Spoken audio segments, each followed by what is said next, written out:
पूरे समाज को आंदोलित करें। तो आज के इस अवसर पर ये और ज़्यादा एक तरह से मान के चलो कि इसकी महत्ता हो जाती है जब अगल बगल के देशों में हम देखें, हमारे साथ आज़ाद हुए या हमारे बाद आज़ाद हुए, उन देशों के अंदर के लोकतंत्र की हालत क्या हो गई है।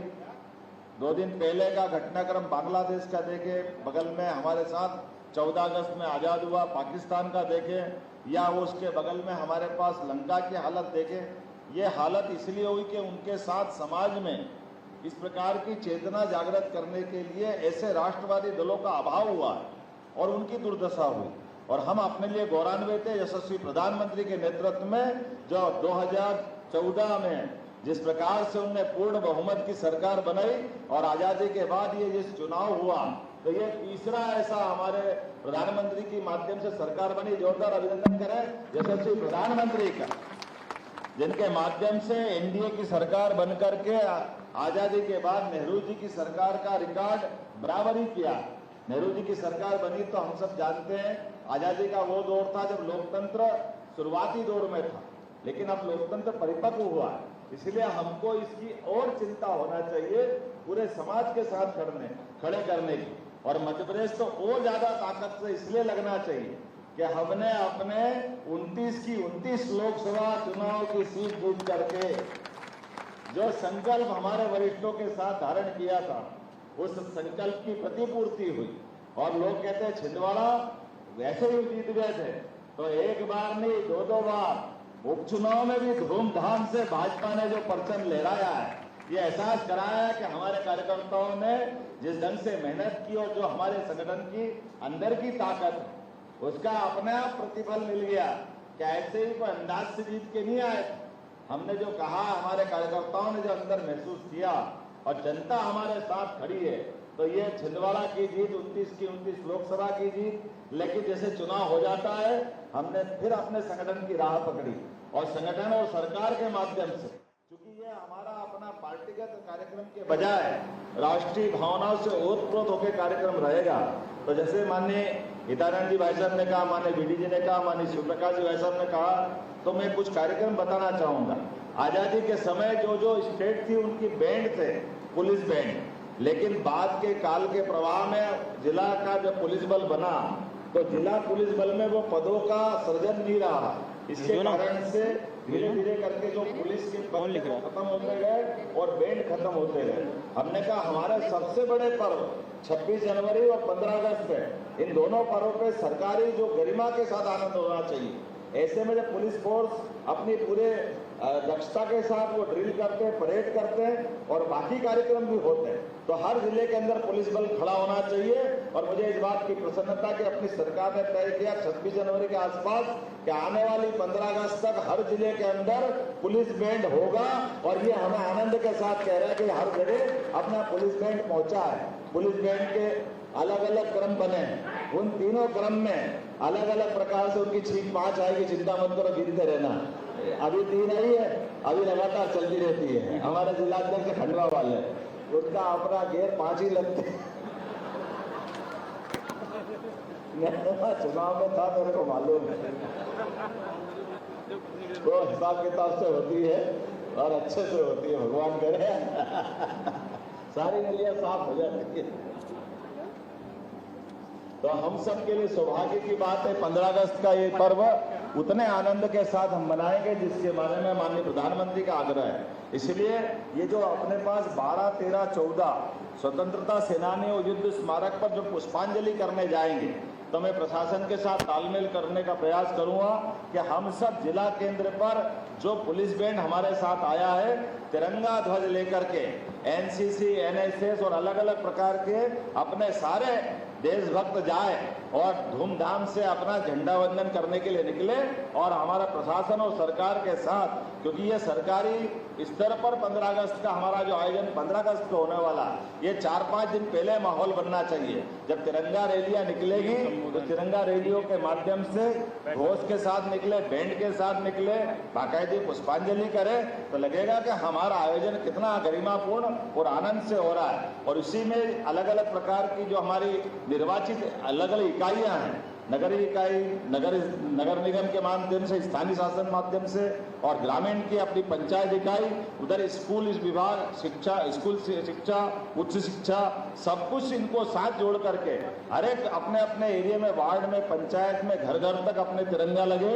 इस अभियान में हम और आप सब मिलकर के लगेंगे, सरकार भी लगेगी और आप सब भी लगेंगे, ये अपेक्षा मैं कर रहा हूँ। एक और आयोजन हम सबको जानकारी में है, रक्षाबंधन का पावन पर्व 19 तारीख को है और हमने सबने तय किया कि रक्षाबंधन ये केवल एक दिन नहीं मनते हुए, जो हमारी मन की कामना है कि हम सब पूरे समाज के साथ पूरा आयोजन मनना चाहिए और ये तो नारी सशक्तिकरण की दिशा में एक महत्वपूर्ण कदम है। इसलिए हम 10 तारीख के दिन एक साथ सभी पंचायत, सभी वार्ड, 25,000 जगह एक साथ ये कार्यक्रम बनेगा। आप सबसे अपेक्षा है कि हम सब जो जहां रहेगा 25,000 जगह रक्षाबंधन के कार्यक्रम में शामिल होंगे और एक साथ सिंगल क्लिक से सारी दूर ये 1250 तो जो पहले लाडली बहनों को मिलते वो मिलेंगे और 250 रुपया उसके अतिरिक्त मिलेगा।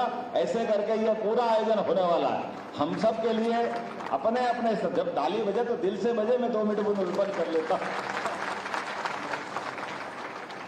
तो हम सब मिलकर के जो जहां रहेगा अलग अलग इकाई पे अपन सब खड़े रहें। सिंगल क्लिक से ये पूरा ऑडियो वीडियो वर्चुअल रूप से एक साथ कार्यक्रम समेकित रूप से करने का प्रयास करेंगे। इसी आयोजन के साथ वैसे तो हमने 15 अगस्त के लिए प्रयास कर रहे हैं कि अपने अपने स्तर पर आप सब भी देखिएगा, जिला प्रशासन के माध्यम से सभी सुयोग्य लोगों को, आमंत्रित अतिथियों को ठीक से निमंत्रण हो जाए। ये प्रशासन के माध्यम से बात कर रहे हैं, लेकिन इस चीज को अपने बीच में भी तालमेल करें कि हम में से स्वतंत्रता सेनानी के परिवार, स्वयंसेवी परिवार, अलग से समाज में विविध प्रकार की प्रतिभा रखने वाले लोग, ये आयोजन केवल सरकारी न हो, पूरे समाज का हो, हम सबका प्रयास रहे। इसलिए इस 15 अगस्त के आयोजन में संभवतया बहुत जल्दी प्रभारी मंत्री आपको मिलेंगे, जो 55 जगह अपने अपने झंडा वंदन करने जाएंगे।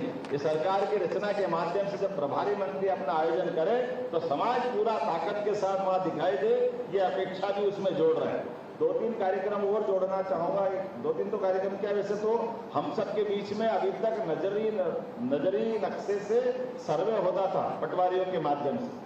पहली बार ऐसा हो रहा है कि हम अपनी पंचायतों के अंदर फसल की आपदा होती है तो उसको डिजिटल करने जा रहे हैं। तो प्रत्येक पंचायत में 2 कार्यकर्ता डिजिटल करने के लिए अपने खेतों के लिए एक्चुअल फोटोग्राफी अपने वीडियो कैमरे से करेंगे। तो इस नाते से विस्तृत सूचना आपको माने अध्यक्ष जी दे देंगे, लेकिन एक पंचायत में जिसके जो 8वीं पास कोई वहां अपना एक स्वयंसेवक होगा जो इस पूरे पंचायत के काम में जुड़ेगा। तो अभी अपनी पंचायत की रचना में हर एक जगह आप ध्यान देना कि जहां अब ये वापस इन लोगों को रखा जाएगा, जिनके पास कैमरा होगा, अच्छा वीडियो कैमरा हो, ये मोबाइल कैमरा होगा और जिसकी वीडियो रिकॉर्डिंग हो सकेगी और 8वीं पास वो उसमें कार्यकर्ता होगा। तो अपने पास जनपद के माध्यम से हर पंचायत में 1 साल में आमतौर पर 2 फसल की दृष्टि से उसको जोड़ेंगे। तो आप सब जरूर इस बात को अपने अपनी पंचायत में इस बात को जरा रेखांकित करना, ताकि हमारे पास ये काम जब अगले बार, जैसे अभी बालक से बाढ़ की क्षति हो रही है या और कोई कारण से प्राकृतिक आपदा की क्षति होगी, तो ये अपनी संवेदनशील कार्यकर्ता वहां रहेगा। तो ये बात की शिकायत आती है ये छूट गया, वो छूट गया, ये रह गया, वो रह गया, वो पूरा एक तरह से ठीक से काम कर पाएगा। मैं 2-3 बातें और छोटी कहना चाहूंगा कि हमारे यशस्वी प्रधानमंत्री का एक बार फिर अभिनंदन करें, जोरदार ताली बजा करके, जिनके कारण से शिक्षा नीति 2020 लागू हुई और शिक्षा नीति लागू हुई तो हमने शिक्षा नीति के माध्यम से अपने कुलपतियों के नाम भी कुलगुरु किए हैं और इसलिए ये बड़ा एक निर्णय हुआ है। और अब अपन ने कहा कि भगवान राम, भगवान कृष्ण जिन संस्कृति जिन पे गर्व करती है, उनके जीवन के पाठ्यक्रम उनके अपने आधार पर उच्च शिक्षा, स्कूल शिक्षा में पाठ्यक्रम में भी उनके कुछ अंश आएंगे। लेकिन ये एक और निर्णय हुआ है कि जहाँ जैसे द्वारका का महत्व है, जो मथुरा का महत्व है, वही महत्व अपने मध्य प्रदेश का है। जहाँ जहाँ भगवान राम अपने वनगमन पथ के माध्यम से भारत सरकार और मध्य प्रदेश सरकार उनको तीर्थ बनाने जा रही है, इसी प्रकार से भगवान कृष्ण के जो जो चिन्हित है, ऐसे में भगवान राम का जैसे उज्जैन, भगवान कृष्ण की शिक्षा स्थली उज्जैन है, इंदौर में जाना पाओ के पास भगवान कृष्ण को सुदर्शन चक्र परशुराम जी ने दिया था, सुदामा नामक धाम, जहाँ गरीबी का सबसे बड़ा उदाहरण, गरीबी और अमीरी की दोस्ती, भगवान कृष्ण और सुदामा की दोस्ती का वो अद्वितीय स्थान है जो नारायण धाम के नाम से जाना जाता है। जहाँ धार के पास अमझेरा वो स्थान है जहाँ रुक्मी के नाम से युद्ध हुआ था। हम कोशिश कर रहे हैं कि शासन के लेवल पे संस्कृति मंत्रालय के माध्यम से जन्माष्टमी तक ये इस प्रकार का पूरा आयोजन बने, ताकि ये हमारे लिए कम से कम इस दृष्टि से कि जो हमारे अपने स्थान है उन स्थानों को समाज के बीच में एक तरह से पुनर्जागरण का भी, और खास करके ये अपने उस भाव से जाने जो भगवान कृष्ण में आस्था रखने वाला समाज बड़े पैमाने पर इन स्थानों की महत्ता भी जाने और भगवान कृष्ण के तीर्थ स्थल के रूप में इनको विकसित करें। मैं उम्मीद कर रहा हूं कि आने वाले समय में इसके बाद में, जैसे अभी अपनी सवारी चल रही है, सवारी में एक प्रयास किया गया है कि हमारे आदिवासी अंचल के अलग अलग प्रकार के वाद्यों के साथ लोग आए। तो अभी तक अपने झाबुआ, धार, डिंडोरी, मंडला और कौन कौन सी जगह से लोग रह गए, तो आप भी स्वयं सवारी में अपने इन अंचल के लोगों को लेकर साथ शामिल होना चाहिए। तो उसका एक भगवान की उस सवारी का भी आनंद आता है। और ये जो केवल उज्जैन नहीं, ये हम ओंकारेश्वर भी कर सकते हैं, पशुपतिनाथ की सवारी में भी कर सकते हैं, ताकि ये सामाजिक समरसता की दिशा में एक अच्छा प्रयास है। जिला कलेक्टरों को निर्देश दिए गए हैं कि सभी धर्म के, सभी समाजों के सबके साथ मिलकर के इन आयोजनों का हिस्सा बनाएं और इसमें कुछ नवीनता भी जोड़ी है। जैसे कल की सवारी में हमारे उप मुख्यमंत्री माननीय जगदीश देवड़ा जी थे, ऐसे अलग अलग दिन अलग अलग सवारी में हमने माननीय अपने मंत्रीगणों की भी ड्यूटी लगाई है। और एक दिन मैं भी जाने वाला, एक दिन अध्यक्ष जी से निवेदन किया वो भी शामिल हो, तो हमारे सारे लोग सारे आयोजनों में सहभागी बने, ये अपेक्षा कर रहे हैं। कुल मिलाकर के आज के इस अवसर पर मेरे को इतनी बात कहना थी। बहुत बहुत धन्यवाद। भारत माता की जय।